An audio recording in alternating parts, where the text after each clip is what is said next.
आसरा मीडिया, वाचाल तर वाचाल।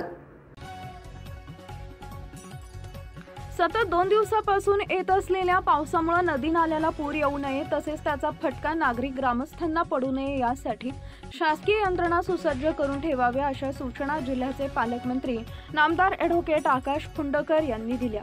तत्पूर्वी या संदर्भात भाजपा प्रदेश सरचिटणीस आमदार रणधीर सावरकर यांनी जिल्हा प्रशासन व राज्य शासनाकडे सध्याची जिल्ह्याच्या परिस्थितीची संपूर्ण माहिती महसूल तसेच सामाजिक कार्यकर्त्यांकडून घेऊन प्रशासनाला दिली।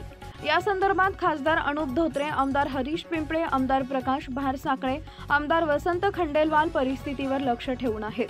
पातूर तालुका आणि अकोला येथील अनेक भागांमध्ये पावसामुळे नागरिकांच्या घरामध्ये पाऊस गेल्यामुळे नुकसान होत असून या संदर्भात प्रशासनाने पाहणी करावी व सर्व परीने मदत करावी अशा सूचना भाजपा प्रदेश सरचिटणीस आमदार रणधीर सावरकर यांनी दिल्या आहेत। या संदर्भात जिल्ह्याचे पालकमंत्री यांनी पाटबंधारे विभाग, महसूल विभाग तसेच सार्वजनिक बांधकाम, जिल्हा परिषद, नगरपालिका, नगरपरिषद, नगरपंचायतच्या अधिकाऱ्यांना सूचना दिल्या आहेत। या संदर्भात खासदार अनुप धोत्रे, आमदार हरीश पिंपळे, आमदार प्रकाश भारसाकळे, आमदार वसंत खंडेलवाल परिस्थितीवर लक्ष ठेवून आहेत। पातूर तालुका आणि अकोला येथील अनेक भागांमध्ये पावसामुळे नागरिकांच्या घरामध्ये पाऊस गेल्यामुळे नुकसान होत असून या संदर्भात प्रशासनाने पाहणी करावी, सर्व परीने मदत करावी अशा सूचना भाजपा प्रदेश सरचिटणीस आमदार रणधीर सावरकर यांनी दिल्या।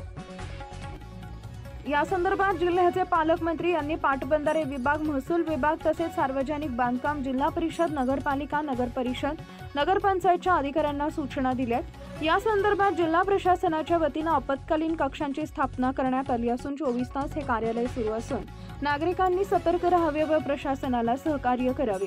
तसेच सामाजिक कार्यकर्त्यांनी सुद्धा अशा नैसर्गिक आपत्तींच्या काळामध्ये पुढाकार घ्यावा अशी विनंती पालकमंत्री ॲडव्होकेट आकाश भाऊसाहेब फुंडकर व आमदार रणधीर सावरकर, खासदार अनुप धोत्रे यांनी केली आहे। आपल्या परिसरातील ताज्या बातम्या पाहण्यासाठी आसरा मीडिया न्यूज चॅनलला YouTube वर सबस्क्राइब करा आणि बेल आयकॉन प्रेस करा।